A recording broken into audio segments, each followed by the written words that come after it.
Welcome to The Explainer. Today, we're going to pull back the curtain on the entire AI blueprint, the step-by-step journey of how a machine goes from just a problem to a genuine creative powerhouse. So, have you ever wondered how an AI can just create a face from nothing? A person who's never even existed? We're going to answer that and a whole lot more as we follow the life cycle of a machine learning project, from a fuzzy idea to a seriously powerful creative engine. Okay, so to really get this, we've got to start at the beginning and ask a super fundamental question. Why do machines even need to learn? I mean, can't we just program them? Think about it. Let's take something simple, like a cat. Why can't we just program a computer to recognize one? You could try, right? Set up some if-then rules. If it has whiskers, pointy ears, fur, then boom, it's a cat.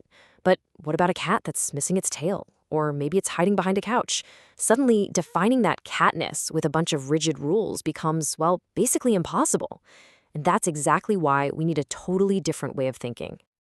And that is where machine learning comes in.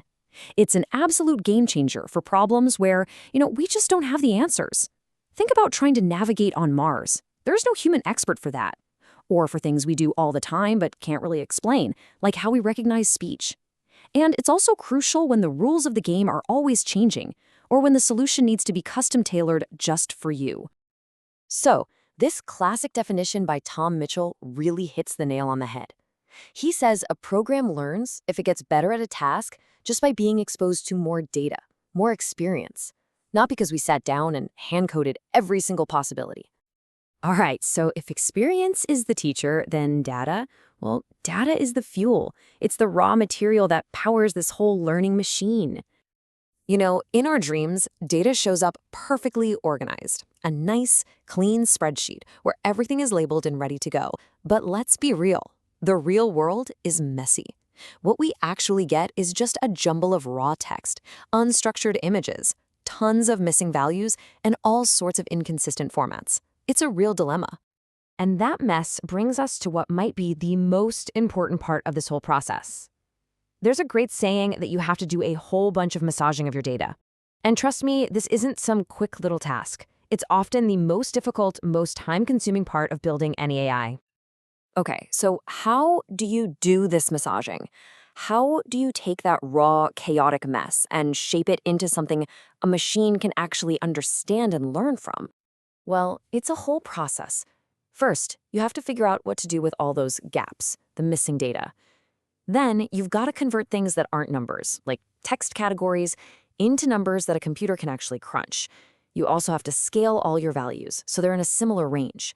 And finally, there's this really creative part called feature engineering. That sounds super technical, but it's really just about creating better clues for the model. For instance, instead of just giving it a birth date, you might create a new feature for age, which is often way more useful for making predictions.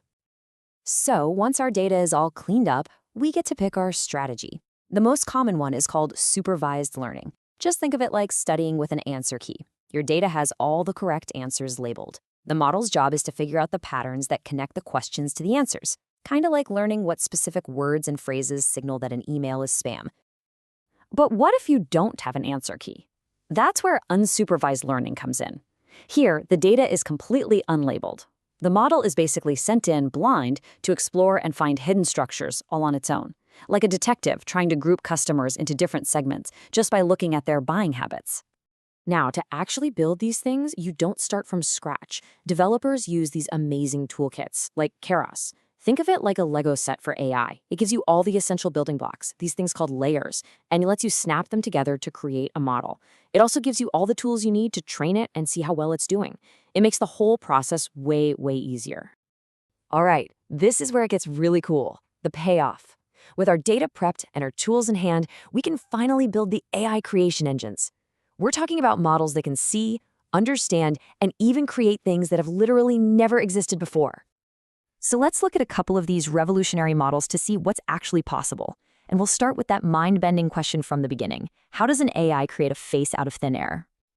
Okay, so this brings us back to our big question. The magic behind creating a face from nothing is a technology called a Generative Adversarial Network, or a GAN for short. The best way to think about it is as a competition, a duel between two AIs. You have the artist, whose only job is to create fakes, and the critic, whose only job is to spot the fakes. They're locked in this constant battle, and over time, the artist gets so good at fooling the critic that its forgeries become indistinguishable from the real thing. But here's what is truly mind-blowing. The model isn't just memorizing and copying faces. No, it's actually learning the idea of things. It's learned the abstract concept of a smile or gender as a mathematical direction. This means you can literally do math with these concepts.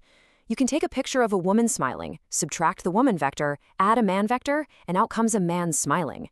It's like it's learned the language of faces. And it's not just about creating things. AI is also learning to see the world in brand new ways. For a long time, the go-to models were CNNs, which kind of look at the world through a little sliding window, scanning for small details. But now, there's a new kid on the block, the vision transformer. It's inspired by how we process language, and it sees an image more like a collage. It breaks the picture into patches and analyzes the relationships between all of them at once. It's not just seeing the pieces, it's understanding the entire scene. So, we've gone on this whole journey from a messy pile of data to a powerful model that can create and see. But, this isn't just some academic exercise. How does this blueprint actually show up in our day-to-day lives? Well, the truth is, it's already all around you. This exact same process is what powers the product recommendations you get online, it's what filters out spam from your inbox, and it's what protects your bank account by spotting fraudulent transactions. It's the silent engine working behind the scenes of so many services we use every single day. So, let's recap the whole journey, right? It all starts with defining the task, the problem you want to solve. Then you gather the raw material, the data. Next comes the hard part, prepping and massaging that data. After that, you train your model to find the patterns. And finally, you apply what it's learned to create real value. That 5-step process, that's the blueprint. And really, that's the most important thing to take away from all of this. This blueprint we've walked through isn't just a one-off trick. It's a repeatable, powerful engine for innovation. So now that we have machines that can learn and create and see in these incredible ways, the real question is, what problems should we ask them to solve next?